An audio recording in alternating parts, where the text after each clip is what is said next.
Question ನೋಡ್ಕೊಳ್ಳಿ. Model question paper 1 module 3 21MAT41 6A question. The participants in a contest are ranked by 2 judges as follows: XY. ಇದು ಒಂದು ಏನು ಕೊಟ್ಟಿದ್ದಾರೆ, 1 6 5 10 3 2 4 9 7 8. ಇನ್ನೊಂದು 6 4 9 8 1 2 3 10 5 7. Complete the rank correlation. ಇಲ್ಲಿ rank correlation ಕೇಳಿದ್ದಾರೆ.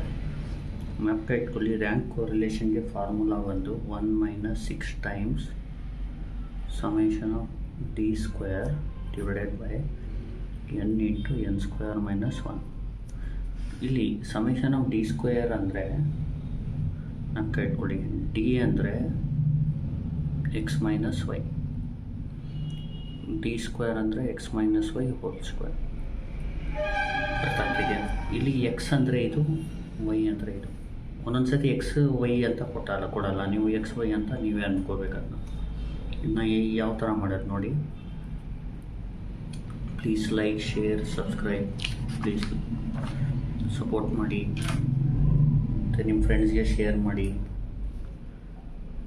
ಪಾಸಾಗಕ್ಕೆ help ಆಗುತ್ತೆ ನಿಮಗೆ. ಎಕ್ಸು ವೈ ನೋಡಿ. ಇದನ್ನ ಎಕ್ಸ್ ಡೇಟಾನ ಇಲ್ಲಿ ಬರೀರಿ. 1 6 5 10 3 2 4 9 7 8. ಅಟ್ಲೀಸ್ಟ್ 100 ಆದರೂ ಲೈಕ್ಸ್ ಮಾಡಿ. ವೈ ಒಂದು 6 4 9 8. ಯಾವ ವಿಡಿಯೋಗೂ 100 ಲೈಕು ಬಂದಿಲ್ಲ ನನಗೆ. 8 1 2 3 10 5 7. ಈಗ ನೋಡಿ, ಇದು ಎಕ್ಸ್ ಡೇಟಾ, ಇದು ವೈ ಡೇಟಾ. ಈಗ ನಮ್ಗೆ ಬೇಕಾಗಿರೋದೇನು? D is equal to x minus y. D is equal to x minus y. ಆಮೇಲೆ ಡಿ ಸ್ಕ್ವೇರ್ ಬೇಕು. ಡಿ ಸ್ಕ್ವೇರ್ ಅಂದರೆ x minus y whole square ಅಂತ ನೋಡಿ. ಟೇಬಲಲ್ಲಿ ಈಗ ಎಕ್ಸ್ ಮೈನಸ್ ವೈ ಕ್ಯಾಲ್ಸಿಲಿ ಈ ಥರ ಟೈಪ್ ಮಾಡ್ಕೊಳ್ಳಿ. X minus y whole square. ಈಗ ನೋಡಿ, ಕ್ಯಾಲ್ಸಿಲಿ ಈ ಥರ ಟೈಪ್ ಮಾಡ್ಕೋಬೇಕು. Alpha x minus alpha y. Alpha clear ಮಾಡ್ಕೋಬೇಕು ಕ್ಯಾಲ್ಸಿನ. ಶಿಫ್ಟ್ 9 3. ಆಮೇಲೆ ಹೊಡೀರಿ. Alpha x minus alpha y. Alpha integral open bracket x minus alpha y close bracket whole square. Calculate. Please like, share and subscribe. X values 1, y value 6. ಎಷ್ಟು ಬರುತ್ತೆ? -5 ಆಗುತ್ತೆ. ಇದು 25 ಆಗುತ್ತೆ. X ಬಂದು 6 ಆಗುತ್ತೆ, ವೈ ಬಂದು 4 ಆಗುತ್ತೆ. ಇದು 2 4.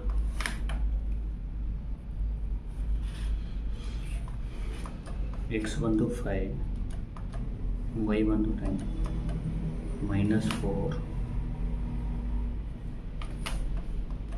16.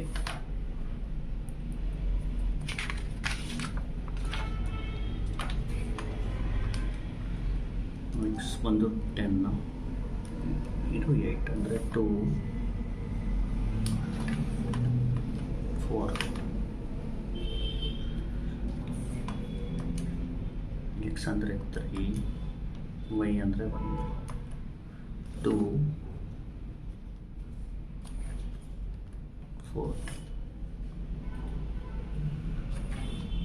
ಈಗ ಎಕ್ಸ್ ಅಂದರೆ 2,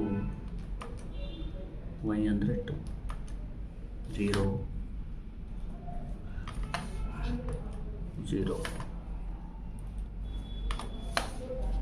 ಈಗ ಎಕ್ಸ್ ಅಂದರೆ 4, ವೈ ಅಂದರೆ 3 1 1. ಎಕ್ಸ್ ಅಂದರೆ 9, ವೈ ಅಂದರೆ 10 -1 1. ಎಕ್ಸ್ ಅಂದರೆ 7, ವೈ ಅಂದರೆ 5, 2, 4, ಎಕ್ಸ್ ಅಂದರೆ 8, ವೈ ಅಂದರೆ 7, 1, 1. ಬೇಕಾಗಿರೋದು ನಮಗೆ ಸಮೇಷನ್ ಆಫ್ ಡಿ ಸ್ಕ್ವೇರ್. ಇಲ್ಲಿ ನೋಡಿ, ಇದನ್ನ ಆ್ಯಡ್ ಮಾಡ್ಕೊಬಿಡೋಣ. 25 + 4 + 16 + 4 + 4 + 0 + 1 + 1 + 4 + 1 ಬರೀ 60. ನೋಡಿ, ಜ್ಞಾಪಕ ಇಟ್ಕೊಳ್ಳಿ, ಯಾವಾಗಲೂ ರ್ಯಾಂಕ್ ಕೋರಿಲೇಷನ್ ಕೇಳಿದ್ರೆ XY ಡೇಟಾ ಕೊಟ್ಟರೆ ಇದು ರ್ಯಾಂಕ್ಸ್ ಕೊಟ್ಟಿರೋದು. ಅಂದರೆ ಫಸ್ಟ್ ಪಾರ್ಟಿಸಿಪೆಂಟ್ಗೆ ಅವರು ಎಕ್ಸ್ ಜಡ್ಜು ಅಂದರೆ ಜಡ್ಜ್ 1 ಅಂದ್ಕೊಳ್ಳಿ, ಎಕ್ಸ್ನ ಅವ್ರು ಫಸ್ಟ್ ರ್ಯಾಂಕ್ ಕೊಟ್ಟರೆ ಜಡ್ಜು ಬಿ ಅಂದರೆ ಜಡ್ಜ್ 2 ಇದ್ದಾರಲ್ಲ, ಅವ್ರು 6th ರ್ಯಾಂಕ್ ಕೊಟ್ಟಿದ್ದಾರೆ. ಆ ಥರ ಈ ಜಡ್ಜಸ್ದು ರ್ಯಾಂಕ್ ಕೋರಿಲೇಷನ್ ಯಾವ ಥರ ಇದೆ ಫೈಂಡ್ ಮಾಡಿ ಅಂತ, ಅವ್ರ ಕೋರಿಲೇಷನ್ ಯಾವ ಥರ ಇದೆ ಅಂತ ಫೈಂಡ್ ಮಾಡಿ. ಅದಕ್ಕೆ ಏನು ಮಾಡಬೇಕು, ಮೇನು ಡಿ ಸ್ಕ್ವೇರ್ನ ಫೈಂಡ್ ಮಾಡ್ಕೋಬೇಕು. ಇಲ್ಲಿ ಇದು ಡಿ ಸ್ಕ್ವೇರ್ ಅಂದರೆ ಸಮೇಷನ್ ಆಫ್ ಡಿ ಸ್ಕ್ವೇರ್ ಬೇಕು ಅಂದರೆ ಡಿ ಫೈಂಡ್ ಮಾಡಬೇಕು, ಆಮೇಲೆ ಡಿ ಸ್ಕ್ವೇರ್. ಡಿ ಅಂದರೆ ಡಿಫ್ರೆನ್ಸ್ ಬಿಟ್ವೀನ್ ರ್ಯಾಂಕ್ ಅಂತ. ಡಿ ಅಂದರೆ ಈಗ ನೋಡಿ ಎಕ್ಸ್ ಮೈನಸ್ ವೈ. ಅದೇ ಥರ ಡಿ ಸ್ಕ್ವೇರ್ ಮಾಡಿಕೊಂಡು ಈ ಡಿ ಸ್ಕ್ವೇರ್ ಫೈಂಡ್ ಮಾಡಿದ ತಕ್ಷಣ ರ್ಯಾಂಕ್ನ ಫೈಂಡ್ ಮಾಡಬೇಕು. ನೋಡಿ, rho is equal to 1 - 6 times summation of d square divided by n × n square - 1. ಇಲ್ಲಿ n ಅಂದರೆ ಇದು ಇಲ್ಲಿ ಎಷ್ಟು ಡೇಟಾ ಇದೆ ಅಂತ, 1 2 3 4 ಎಷ್ಟು ಪಾರ್ಟಿಸಿಪೆಂಟ್ಸ್ ಇದ್ದಾರೆ ಅಂತ, 5 6 7 8 9 10. ಅಂದರೆ therefore rho is equal to 1 - 6 times summation of d square is 60,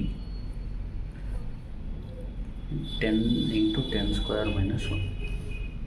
ನೋಡಿ, ಇದನ್ನ ಕ್ಯಾನ್ಸಲ್ ಮಾಡೋಣ. 1 - 6 times 60 divided by 10 times 10 square - 1. ಈ ಥರ ಮಾಡಬೇಕು. 7/11 or 0.4 ಡೆಸಿಮಲ್ ಮಾಡಿಕೊಂಡ್ರೆ 6 4 6 4. Rho is equal to 7/11 is equal to ಇಲ್ಲಿ 0.6364. ಇಷ್ಟೇ. ರ್ಯಾಂಕ್ ಕೋರಿಲೇಷನ್ ಮಾಡಿ ಅಂದರೆ ಈ ಥರ ಮಾಡಬೇಕು. ಮೇನ್ ಫಾರ್ಮುಲಾನ ಕಟ್ಕೊಳ್ಳಿ. ರೋ ಅಂದರೆ 1 - 6 times summation of d square by n × n square - 1. ನಿಮಗೆ ಡಿ ಸ್ಕ್ವೇರ್ ಬೇಕು ಅಂದರೆ ಡಿ ಬೇಕು. D is x minus y. Summation of d square ಬೇಕಂದರೆ x minus y whole square ಮಾಡ್ಕೋಬೇಕು. ಕ್ಯಾಲ್ಸಿಲಿ ಈ ಥರ ಟೈಪ್ ಮಾಡ್ಕೋಬೇಕು. ಇದು ರಫ್ ವರ್ಕು, ಇದೆಲ್ಲ ಬರೆಯೋಕ್ಕೆ ಹೋಗಬಾರ್ದು ನೀವು ಈ ಟೆಸ್ಟಲ್ಲಿ, ಎಕ್ಸಾಮಲ್ಲಿ. Thank you.